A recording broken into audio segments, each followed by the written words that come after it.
Petrol diesel की लगातार बढ़ती कीमतों से परेशान आम आदमी को केंद्र की सरकार ने बड़ा दिवाली गिफ्ट दिया है और ये कि केंद्र की मोदी सरकार ने पेट्रोल पर 5 रुपए और डीजल पर 10 रुपए एक्साइज ड्यूटी घटाने का फैसला किया है।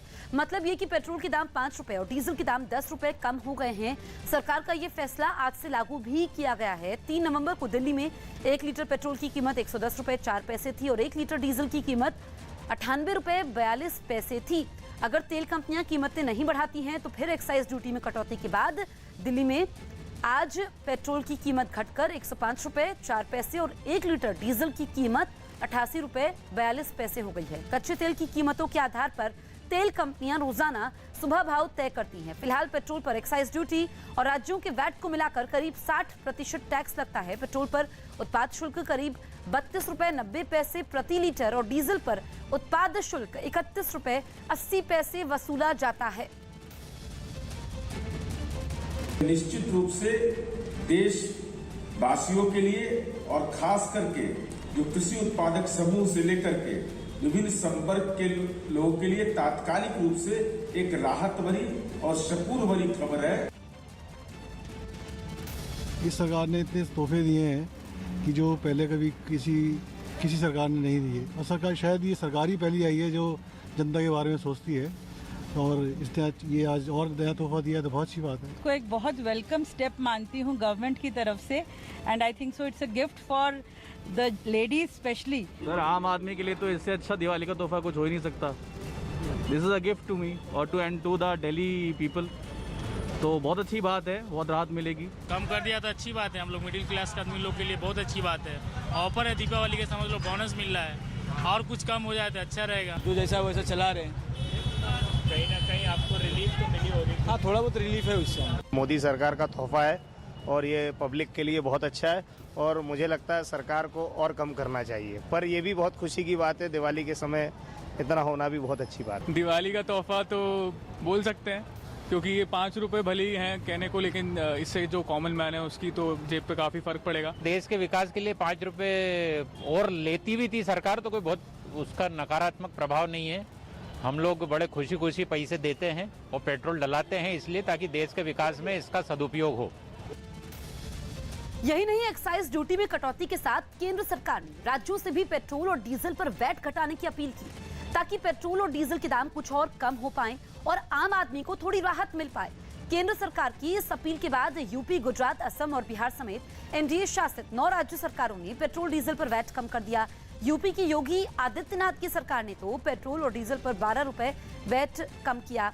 इसी तरह गुजरात, कर्नाटक, असम, गोवा और त्रिपुरा सरकार ने पेट्रोल और डीजल पर 7 रुपए वैट कम किया है। उत्तराखंड सरकार ने पेट्रोल और डीजल पर 2 रुपए वैट की कटौती की है। तो वहीं बिहार सरकार ने पेट्रोल पर 1 रुपए 30 पैसे और डीजल पर 1 रुपए 90 पैसे वैट कम कर दिया है।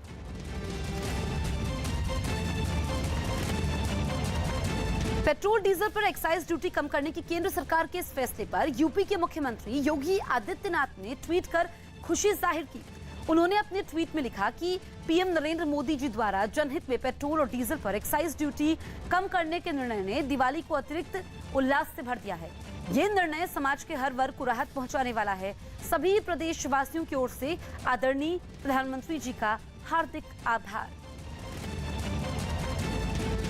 केंद्र सरकार के इस फैसले पर बीजेपी अध्यक्ष जेपी नड्डा ने भी ट्वीट कर खुशी जाहिर की। उन्होंने अपने ट्वीट में लिखा कि दिवाली की पूर्व संध्या पर पेट्रोल और डीजल पर उत्पाद शुल्क को कम करने के लिए मैं नरेंद्र मोदी जी की सरकार को धन्यवाद देता हूं। पेट्रोल पर 5 रुपए और डीजल पर 10 रुपए उत्पाद शुल्क में कमी से खपत को बढ़ावा मिलेगा और महंगाई कम होगी, जिससे गरीब और मध्यम वर्ग को मदद मिलेगी। केंद्र सरकार के इस फैसले का हिमाचल प्रदेश के मुख्यमंत्री जयराम ठाकुर ने भी स्वागत किया। उन्होंने अपने ट्वीट में लिखा कि प्रधानमंत्री नरेंद्र मोदी जी ने पेट्रोल और डीजल पर एक्साइज ड्यूटी कम करने का सराहनीय निर्णय लिया है। इसके लिए प्रदेशवासियों की ओर से प्रधानमंत्री जी का हार्दिक आभार। रक्षा मंत्री राजनाथ सिंह ने भी एक ट्वीट कर केंद्र सरकार के इस फैसले का स्वागत किया।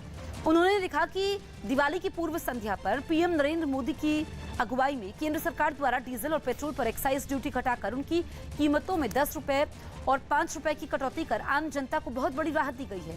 मैं इस निर्णय का हृदय से स्वागत करता हूं। पेट्रोल और डीजल पर एक्साइज ड्यूटी घटाने के बाद केंद्र सरकार के राज्यों से वैट घटाने की अपील की थी, जिसके बाद कई राज्यों ने तो वैट घटा दिया। लेकिन जहां कांग्रेस की सरकार है, उन राज्यों ने वैट घटाने की घोषणा नहीं की, जिसके बाद बीजेपी नेता अमित मालवीय ने ट्वीट कर उन पर सवाल खड़े किए। उन्होंने अपने ट्वीट में लिखा कि केंद्र द्वारा पेट्रोल डीजल पर उत्पाद शुल्क में कटौती के बाद बीजेपी और एनडीए शासित राज्य सरकारों ने भी ईंधन पर वैट कम कर दिया है, लेकिन दिल्ली, पश्चिम बंगाल, राजस्थान, तेलंगाना, महाराष्ट्र, पंजाब और तमिलनाडु ने ऐसा नहीं किया। क्या इन राज्यों में रहने वाले लोग राहत के पात्र नहीं हैं? हरियाणा के जींद में किसानों ने हंगामा कर दिया, जिसे रोकने के लिए पुलिस को कड़ी मेहनत करनी पड़ी। कृषि सुधार कानूनों के विरोध में आंदोलन कर रहे किसान वहां हरियाणा के डिप्टी सीएम दुष्यंत चौटाला का विरोध करने पहुंचे थे, जिनके जींद आने की खबर किसानों को लग गई। दुष्यंत चौटाला का विरोध करने के लिए जब किसान दुष्यंत की पार्टी जेजेपी के दफ्तर के बाहर पहुंचे तो हंगामा शुरू हो गया। पुलिस वालों को हंगामा बंद कराने के लिए अर्धसैनिक बल के जवान बुलाने पड़े। जेजेपी के दफ्तर के बाहर पुलिस ने बैरिकेड लगा दिए ताकि किसानों को रोका जा सके, लेकिन प्रदर्शनकारी फिर भी बाज नहीं आए। काफी देर तक हंगामा चलता रहा, जिसके बाद प्रदर्शन कर रहे किसानों को हटाया जा सका। दुष्यंत चौटाला की पार्टी के साथ हरियाणा में बीजेपी का गठबंधन है, इसलिए किसानों ने जेजेपी और बीजेपी के नेताओं के सभी कार्यक्रमों का विरोध करने का फैसला किया है। दिल्ली के पास यूपी के गाजियाबाद से डराने वाली कुछ तस्वीरें सामने आई। वहां 2 मंजिला एक फैक्ट्री आग की भीषण लपटों में गिर गई।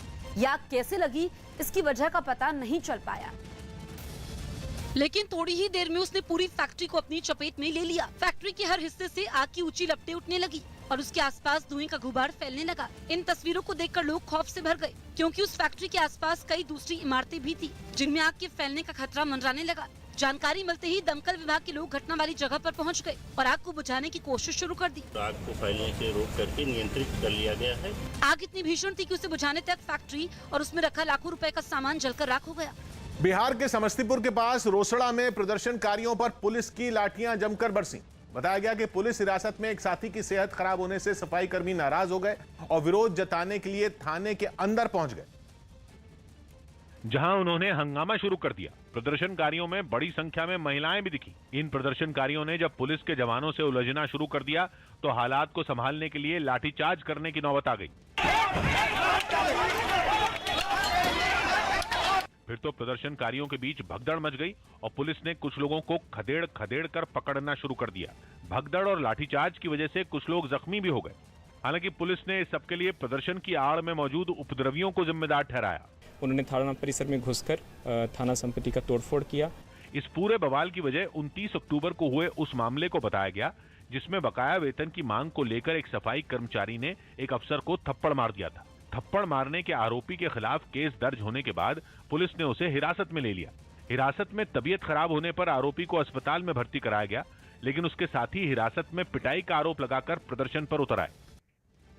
T20 वर्ल्ड कप में अफगानिस्तान को टीम इंडिया ने 66 रनों से हरा दिया। T20 वर्ल्ड कप में टीम इंडिया ने अफगानिस्तान को 66 रनों से हराकर पहली जीत दर्ज की और अब वो ग्रुप 2 में 2 पॉइंट के साथ चौथे नंबर पर पहुंच गई है। टीम इंडिया का नेट रन रेट भी पॉजिटिव में पहुंच गया है। इससे पहले ये नेगेटिव में था। टीम इंडिया ने अब तक 3 मैच खेले हैं और पहले 2 में टीम को हार का सामना करना पड़ा है। पूर्व क्रिकेटर राहुल द्रविड़ को टीम इंडिया का हेड कोच नियुक्त किया गया है। इस बात की जानकारी बीसीसीआई ने ट्वीट करके दी। T20 वर्ल्ड कप के बाद मौजूदा कोच रवि शास्त्री का कार्यकाल खत्म हो जाएगा। ऐसे में T20 वर्ल्ड कप के तुरंत बाद होने वाली न्यूजीलैंड के खिलाफ घरेलू सीरीज में राहुल द्रविड़ ही टीम इंडिया के मुख्य कोच होंगे। बेंगलुरु एयरपोर्ट पर तमिल एक्टर विजय सेतुपति पर एक शख्स ने अचानक हमला कर दिया, जिसका वीडियो सोशल मीडिया पर वायरल हो गया। ये घटना तब हुई जब विजय सेतुपति एयरपोर्ट से निकल रहे थे। ये घटना 1 रोज पहले की बताई जा रही है। छत्तीसगढ़ के सीएम भूपेश बघेल ने पीएम नरेंद्र मोदी को चिट्ठी लिखकर हर महीने 1 करोड़ कोरोना वैक्सीन और सिरिंज की आपूर्ति करने की मांग की। यूपी के कानपुर में जीका वायरस के 25 नए केस सामने आए हैं, जिसके बाद अब शहर में जीका वायरस के कुल 36 एक्टिव केस हो गए हैं। सभी मरीजों का इलाज किया जा रहा है और उनके संपर्क में आए लोगों की जाँच चल रही है। दिल्ली के मुख्यमंत्री अरविंद केजरीवाल आज त्यागराज स्टेडियम में अयोध्या की तर्ज पर बनाए गए राम मंदिर में पूजा करेंगे। शाम 7 बजे झंडेवालान मंदिर के पुजारी सीएम की पूजा करवाएंगे। उससे पहले राज्य के डिप्टी सीएम मनीष सिसोदिया ने स्टेडियम जाकर पूरी तैयारियों का जायजा लिया। प्रधानमंत्री नरेंद्र मोदी के 5वें केदारनाथ दौरे के लिए तैयारियां तेज हो गईं। शुक्रवार को एक दिन के दौरे पर प्रधानमंत्री केदारनाथ की पूजा करने के साथ ही एक जनसभा को भी संबोधित करेंगे। जिसे देखते हुए बीजेपी ने इस दिवाली को भव्य और ऐतिहासिक बनाने की तैयारी शुरू कर दी, जिसकी झलक फूलों से चमकते दमकते केदारनाथ धाम में दिखी। रात की जगमग रोशनी में बेशुमार फूलों से सजे केदारनाथ धाम की छटा ने श्रद्धालुओं को अभी से मंत्रमुग्ध कर दिया। देवस्थानम बोर्ड भी प्रधानमंत्री की यात्रा को देखते हुए किसी तरह की कोताही बरतने को तैयार नहीं। प्रधानमंत्री इस 12 ज्योतिर्लिंगों में से एक जो 11वां ज्योतिर्लिंग है भगवान केदारनाथ का, यहाँ पर दर्शन करने आ रहे हैं। उत्तराखंड सरकार ने दिवाली के वक्त हो रहे पीएम मोदी के दौरे को ऐतिहासिक बनाने पर पूरा जोर लगा दिया और खुद मुख्यमंत्री पुष्कर सिंह धामी तैयारियों का जायजा लेने पहुंच गए। केदार बाबा की जय। अब तक की तैयारियों से संतुष्ट दिखे मुख्यमंत्री धामी ने केदारनाथ में प्रधानमंत्री से जुड़े कार्यक्रमों का भी ब्यौरा दिया। शंकराचार्य जी की समाधि जो बनी है, उनकी प्रतिमा बनी है, उसका अनावरण प्रधानमंत्री जी करेंगे। सरस्वती घाट बने हैं, उनका करेंगे। बताया गया कि 400 करोड़ की प्रस्तावित योजनाओं में करीब 250 करोड़ की योजनाओं का प्रधानमंत्री लोकार्पण करेंगे, जिसके लिए सभी कार्यक्रमों का वक्त तय है, जिसकी शुरुआत केदारनाथ धाम से होगी, जहां शुक्रवार को प्रधानमंत्री सुबह 8 बजे केदारनाथ धाम में पूजा करेंगे। पूजा के बाद सुबह 8:35 पर पीएम आदिगुरु शंकराचार्य समाधि स्थल का उद्घाटन करेंगे, जिसके बाद वो वहां 2013 में आई बाढ़ से हुई तबाही के बाद शुरू किए गए निर्माण कार्यों का जायजा लेंगे और फिर सुबह 9:40 पर केदारनाथ से जुड़ी कई विकास परियोजनाओं की नींव रखेंगे।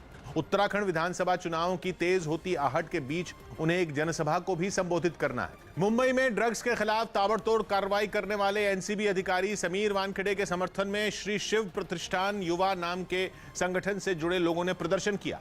ये लोग समीर वानखेड़े के समर्थन में उनके दफ्तर पहुंचे और जैसे ही एनसीबी अधिकारी समीर वानखेड़े वहां पहुंचे, इन लोगों ने फूलों की बारिश कर उनका स्वागत किया। इस दौरान प्रदर्शनकारियों ने उनको छत्रपति शिवाजी की एक पेंटिंग भी दी।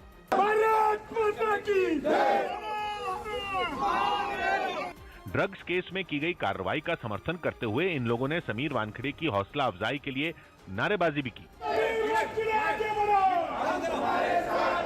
ये लोग अपने साथ कुछ पोस्टर भी लाए थे, जिन पर समीर वानखेड़े की फोटो के साथ नारे लिखे दिखाई दिए। प्रदर्शनकारियों ने एनसीपी नेता और मंत्री नवाब मलिक की ओर से समीर वानखेड़े पर लगाए गए आरोपों पर आपत्ति जताई। उन्हें हमें एक हौसला दिलाना है कि इस देश का युवक पूरी तरह से आपके साथ है, आप किसी के भी आरोपों पर ध्यान मत दो। इस मौके पर मीडिया ने नवाब मलिक की ओर से एक दिन पहले लगाए गए नए आरोपों पर समीर वानखेड़े से सवाल किए, मगर वो बिना जवाब दिए ही दफ्तर के अंदर चले गए।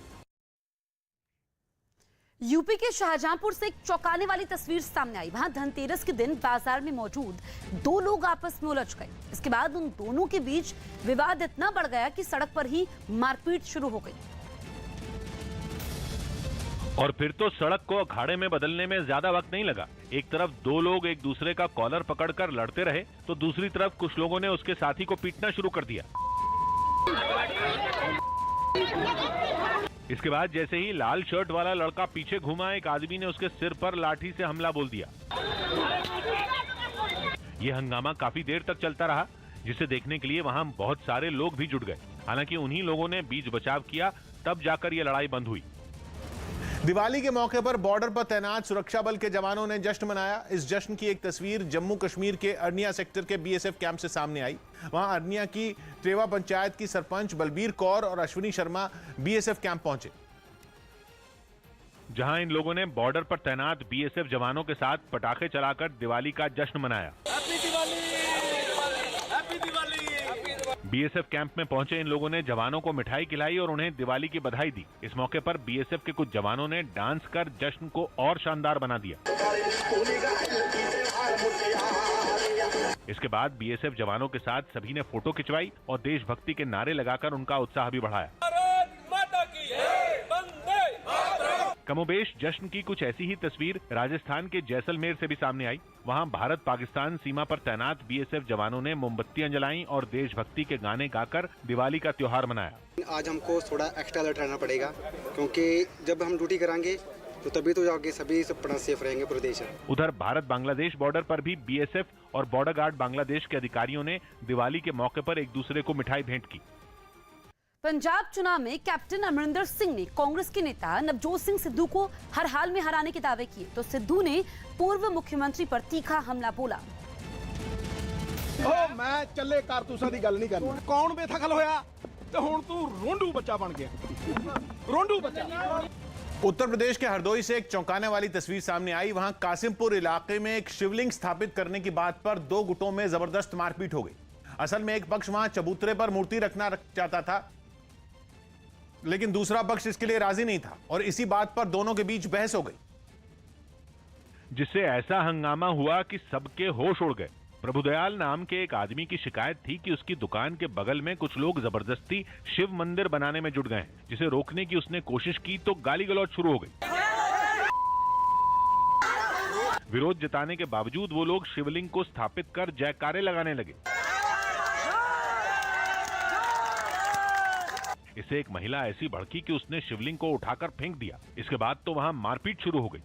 हंगामा मचते ही पुलिस भी पहुंची, लेकिन वो महिला इतने गुस्से में थी कि उसने पुलिस वालों को भी नहीं छोड़ा। वो उन पर भी उतनी ही ताकत से गरजी। हालांकि पुलिस वालों ने अपना आपा नहीं खोया और उस महिला को शांत कराया, लेकिन उसके गुस्से को देखकर वो लोग भी सहम गए। इसके बाद भीड़ को तितर बितर किया गया। घटना का वीडियो वायरल होने के बाद पुलिस ने इस पर एक्शन लिया। दोनों तरफ से अभियोग पंजीकृत हुआ है। दोनों तरफ से करीब 90 लोग नामजद और अज्ञात मिला के हैं। बताया गया कि ये घटना 1 नवंबर की थी, जिसमें दोनों पक्षों की तरफ से शिकायत दर्ज कराई गई। घायलों का मेडिकल टेस्ट करवाने के बाद पुलिस की एक टीम को वहां तैनात कर दिया गया। रूस में कोरोना बेकाबू हो चुका है। कोरोना का इतना बड़ा विस्फोट हुआ है जितना पिछले साल भी नहीं हुआ था।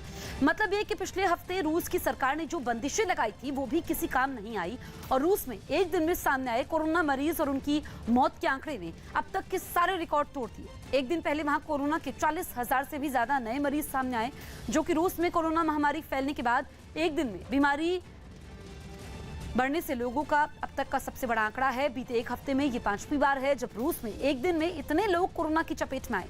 वहीं पिछले 24 घंटे में रूस में करीब 1200 लोगों ने कोरोना की वजह से दम तोड़ दिया। मुंबई में दिवाली की वजह से रविवार तक वैक्सीन नहीं लगाई जाएगी।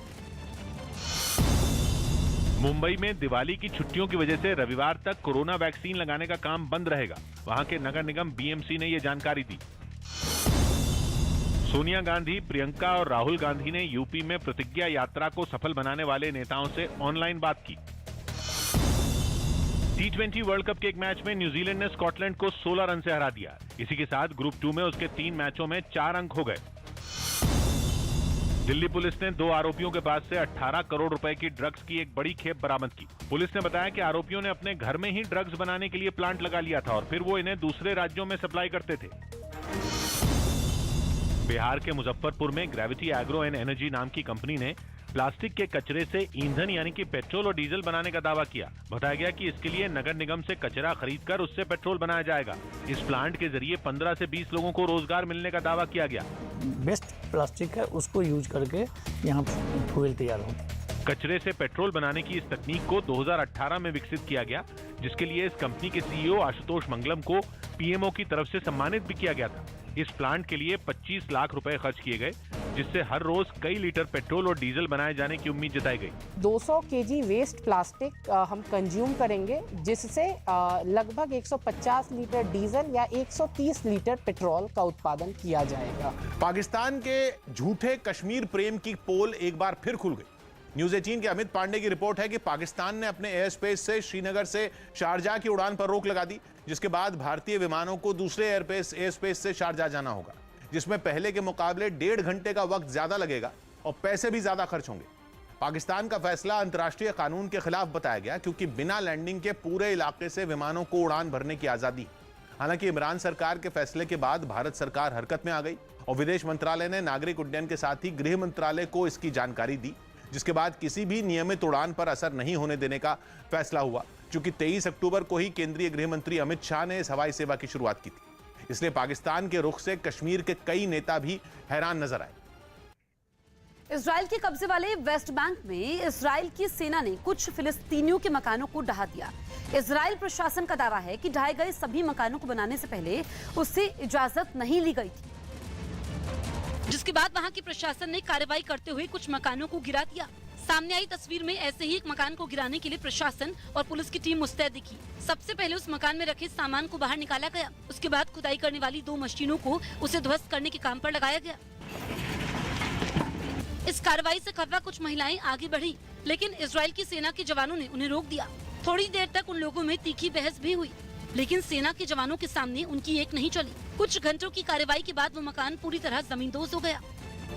दिल्ली में बैन के बावजूद चोरी छिपे पटाखे बेचने वालों के खिलाफ पुलिस ने ताबड़तोड़ कार्रवाई की। इस कड़ी में दिल्ली पुलिस की टीम सदर बाजार पहुंची, जहां उसने कुतुब रोड इलाके में बैन के बावजूद पटाखे बेच रहे लोगों की धरपकड़ शुरू कर दी। इस कार्रवाई में उसने 2-3 लोगों को पटाखों के साथ धर दबोचा। पकड़े गए लोगों के पास से पुलिस ने बोरियों और बैग से प्रदूषण फैलाने वाले पटाखे बरामद किए और इन सभी को थाने ले जाया गया। ये पटाखों को यहाँ पर लेकर अवैध रूप से इन्हें बेचा जा रहा है और सदर बाजार मार्केट में इसी तरह से दिल्ली पुलिस की कई टीमें सादी वर्दी में छापेमारी कर रही है। जबकि दूसरी कार्रवाई सदर बाजार इलाके के ही एक गोदाम पर हुई। वहां से पुलिस टीम ने बड़ी मात्रा में बोरियों में बंद पटाखे जब्त किए और 33 साल के एक आरोपी को भी गिरफ्तार किया। शुरुआती जांच के बाद ये बात सामने आई कि आरोपी ने हरियाणा के हिसार में रहने वाले एक शख्स से ये पटाखे दिवाली पर बेचने के लिए खरीदे थे। खबर है कि जिसकी तलाश भी दिल्ली पुलिस ने शुरू कर दी। इस बीच दिवाली पर दिल्ली में पटाखे जलाने पर लगी रोक से नाराज यूनाइटेड हिंदू फ्रंट नाम के संगठन के कार्यकर्ता विरोध पर उतर आए और सरकार से ग्रीन पटाखे जलाने की इजाजत देने की मांग की, जिसके लिए संस्था से जुड़े कार्यकर्ताओं ने विरोध का अनोखा तरीका निकाला और अपनी मांगों की तख्तियां लेकर जंतर मंतर पहुंच गए, जहां इन कार्यकर्ताओं ने अपने गुस्से का इजहार करने के लिए नारेबाजी की और फिर ग्रीन पटाखे जलाए। प्रदर्शनकारियों ने दावा किया कि सुप्रीम कोर्ट से ग्रीन पटाखों को जलाने की इजाजत मिलने के बावजूद दिल्ली सरकार ने दिवाली जैसे मौके पर इस पर रोक लगा दी। इसके विरोध में संस्था ने दिवाली पर दिल्ली वालों से ग्रीन पटाखे जलाने की अपील की। जो ग्रीन पटाखे हैं, जिन पटाखों से हमारे बुजुर्गों को, बच्चों को नुकसान नहीं पहुंचता, वो पटाखे जलाओ। आरोप लगाया गया कि दिवाली पर ग्रीन पटाखों तक पर रोक लगाकर हिंदू समुदाय के धार्मिक अधिकार छीने जा रहे हैं और इसके लिए ग्रीन पटाखों से किसी तरह के नुकसान नहीं होने की दलील दी गई और बताया गया कि ग्रीन पटाखे न केवल आकार में छोटे होते हैं बल्कि इन्हें बनाने में कच्चे माल का भी कम इस्तेमाल होता है। इन पटाखों में पीएम यानी पार्टिकुलेट मैटर का खास ध्यान रखा जाता है ताकि इन पटाखों को जलाने से या इनके धमाकों के बाद कम प्रदूषण फैले। असल में ग्रीन पटाखों में सामान्य पटाखों से कम करीब 20% पार्टिकुलेट मैटर निकलता है, जबकि 10% गैस निकलती है। पटाखों से निकलने वाले पार्टिकुलेट मैटर के शरीर के अंदर जाने का खतरा रहता है, जो फेफड़ों में फंस जाते हैं। दिल के मरीजों या दमा के मरीजों के लिए यह खतरनाक साबित हो सकता है। इसी वजह से कई राज्यों में सामान्य पटाखों पर रोक लगा दी गई, जबकि ग्रीन पटाखे जलाने की इजाजत दी गई। दियों से दिवाली मनाएंगे, पटाखे नहीं जलाएंगे, तो मुझे लगता है कि ये प्रदूषण का स्तर इस बार पिछले सालों की अपेक्षा कम रहेगा। दक्षिण अमेरिका के देश चिली से हैरान करने वाला वीडियो सामने आया। वहां हादसे के बाद एक मालगाड़ी के कुछ डिब्बे पटरी से उलट गए, जिसके बाद उनमें आग लग गई। ये घटना कैसे हुई, इसकी जांच शुरू कर दी गई। लेकिन हादसे के बाद की जो तस्वीरें सामने आई वो डराने वाली थी, क्योंकि मालगाड़ी के कुछ डिब्बे बुरी तरह आग में धधक रहे थे। खबर मिलते ही दमकल विभाग के कुछ कर्मचारी मौके पर पहुंच गए और लपटों पर पानी की बौछार करने लगे, लेकिन उनके लिए काम आसान नहीं रहा। ड्रोन से ली गई तस्वीरों में साफ दिखा कि जिस जगह यह हादसा हुआ वहां तक राहत और बचाव दल के लोगों का पहुंच पाना आसान नहीं था, इसलिए उनके पहुंचने से पहले ही काफी नुकसान हो चुका था। यहाँ तक कि मालगाड़ी का इंजन भी इसकी जद में आने वाला था, लेकिन उस पर केमिकल की बौछार कर बचा लिया गया। En auxilio de las dos personas que se transportaban en esta locomotora. इस हादसे में मालगाड़ी की 3 बोगियों में रखा सामान जलकर राख हो गया। बताया गया कि वहां चल रही सरकार विरोधी प्रदर्शन से जुड़े कुछ लोगों का हाथ इस घटना के पीछे हो सकता है, जिसकी तफ्तीश में वहां की पुलिस जुट गई। उत्तर प्रदेश में जीका वायरस के मरीजों के मिलने का सिलसिला लगातार जारी है। कानपुर में पिछले 24 घंटे में मरीजों की तादाद तेजी से बढ़ी, जिससे निपटने के लिए सरकार ने पूरी ताकत झोंक दी और प्रशासन के कर्मचारी घर घर जाकर लोगों की सैंपल टेस्टिंग में जुटे नजर आए। उन्होंने लोगों से बातचीत की और उनकी तबीयत में बदलाव के बारे में सवाल जवाब भी किए। बताया गया कि पिछले 24 घंटों में कानपुर में जीका वायरस के केस अचानक बढ़ने के बाद सख्ती भी बढ़ा दी गई। 11 केस थे, अभी सुबह इंफॉर्मेशन आई है कि 25 केस और हैं, उन्हें वेरीफाई कर लिया गया है। प्रशासन की तरफ से दावा किया गया कि मरीजों के संपर्क में आए सभी लोगों की जानकारी जुटाकर जरूरी कदम उठाए जाएंगे। हालांकि इसे फैलने से रोकने के लिए लगातार दवा का छिड़काव किया गया। नगर निगम की एक टीम लोगों के घरों और उसके आसपास के इलाकों में स्प्रे के जरिए दवा छिड़कती नजर आई। नगर निगम द्वारा फॉगिंग और स्प्रे ये सब जो है तो कराया जा रहा है। दवा के साथ ही लोगों को घरों में पानी जमा न होने देने की नसीहत दी गई। इसके लिए बाकायदा नगर निगम के कर्मचारी लोगों के घरों तक जाकर उन्हें समझाते नजर आए।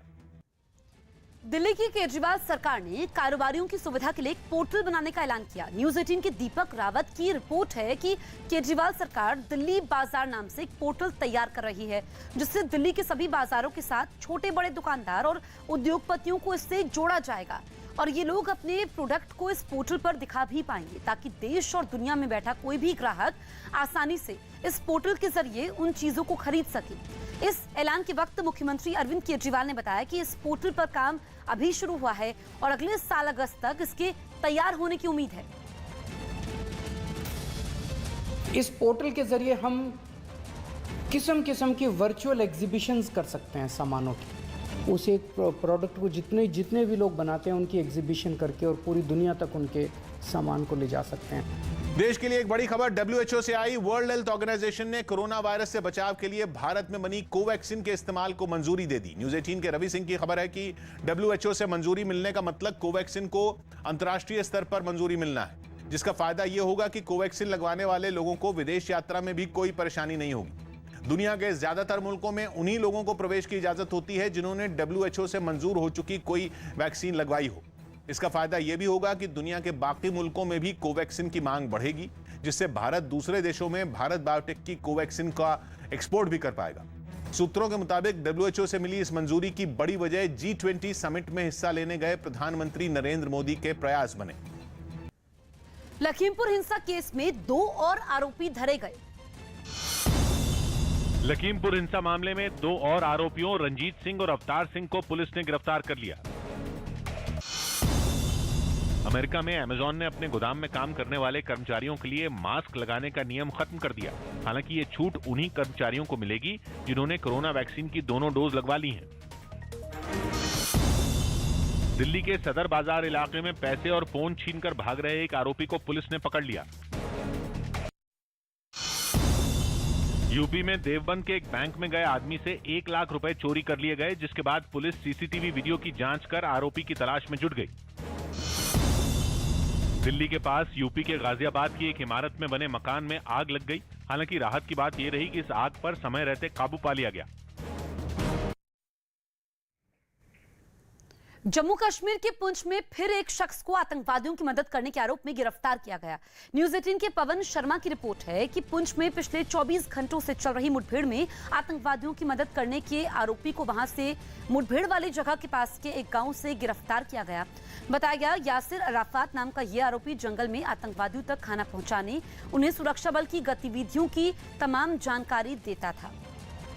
मध्य प्रदेश के उज्जैन में गेम की लत में पैसे गंवाने के बाद 10वीं की छात्र ने खुद के अपहरण की झूठी कहानी बना डाली, लेकिन पुलिस की पूछताछ में असलियत सामने आई तो हर कोई हैरान रह गया और बताया गया कि मोबाइल फोन पर ऑनलाइन फ्री फायर गेम खेलने की लत लगने के बाद 10वीं में पढ़ने वाले छात्र ने अपनी मां के अकाउंट से बिना बताए 1500 रुपए का रिचार्ज करवा लिया। लेकिन जब उसे घर में पोल खुलने का डर लगा तो उसने अपने अपहरण की झूठी कहानी गढ़ डाली। पूछताछ में छात्र ने पुलिस को बताया कि कोचिंग सेंटर जाते वक्त 2 बदमाशों ने उसे पकड़कर बेहोश करने के बाद कार की डिक्की में डाल दिया। होश आने पर रास्ते में उसके साथ मारपीट की गई, लेकिन जैसे ही मौका मिला वो बदमाशों के चंगुल से भाग निकला। मारपीट की कहानी को सच साबित करने के लिए उसने अपने आप को घायल भी कर लिया। इसके बाद वो सड़क के किनारे रोते हुए लोगों से मदद मांगने लगा तो कुछ राहगीरों ने उसे थाने पहुंचा दिया। कहानी तैयार की ताकि वो जो उसके परिजन है उनको बता पाए और वो डर के वजह से उसने ये पूरा प्लान किया। मामले की गंभीरता को देखते हुए पुलिस ने केस दर्ज कर जांच शुरू कर दी। पूछताछ के दौरान पुलिस ने जब छात्र को परिजनों से बचाने का भरोसा दिया तो उसने सब कुछ सच सच बता दिया। पश्चिम बंगाल के हावड़ा से डराने वाली तस्वीरें सामने आई। वहां एक चिप्स बनाने वाली फैक्ट्री में आग भड़क उठी, जिसकी वजह से फैक्ट्री जलकर पूरी तरह बर्बाद हो गई। वहां से आई तस्वीरों ने फैक्ट्री की छत से निकलता काला धुआं और उसको चीरती आग की लपटों ने लोगों को खौफ से भर दिया। इस हादसे के बाद वहां लोगों की भीड़ जमा हो गई, जिन्हें हटाकर दमकल विभाग के कर्मचारी अंदर दाखिल हुए। बताया गया कि इसके लिए दमकल विभाग की 10 से ज्यादा गाड़ियां तैनात करनी पड़ी। आग पर काबू पाने के बाद वहां काले धुएं का ऐसा गुबार छाया कि कई किलोमीटर दूर से भी देखा गया। आरोप है कि इसकी वजह से वहां रहने वाले लोगों को कई घंटों तक सांस लेने में तकलीफ का सामना करना पड़ा।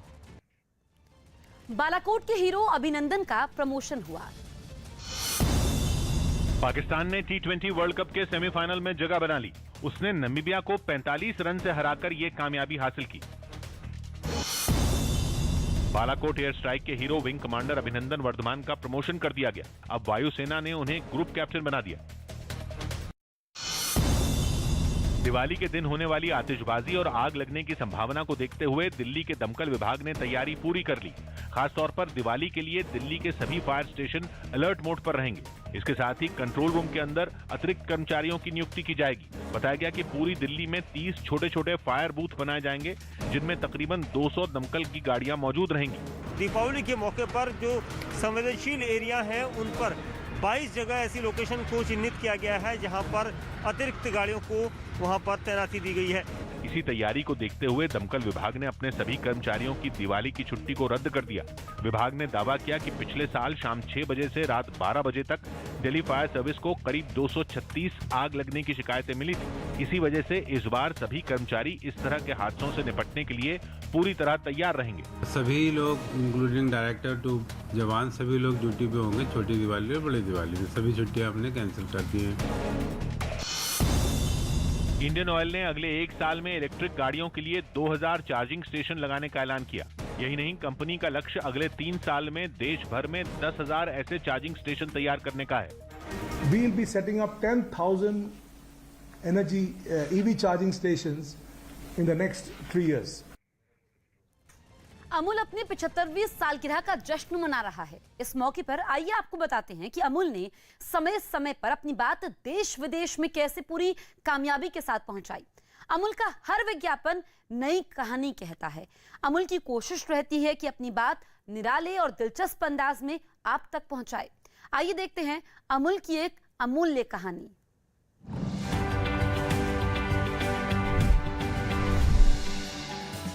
– 2013 में सूचना का अधिकार कानून में संशोधन के लिए विधेयक लोकसभा में आया तो सुर्खियां बन गया।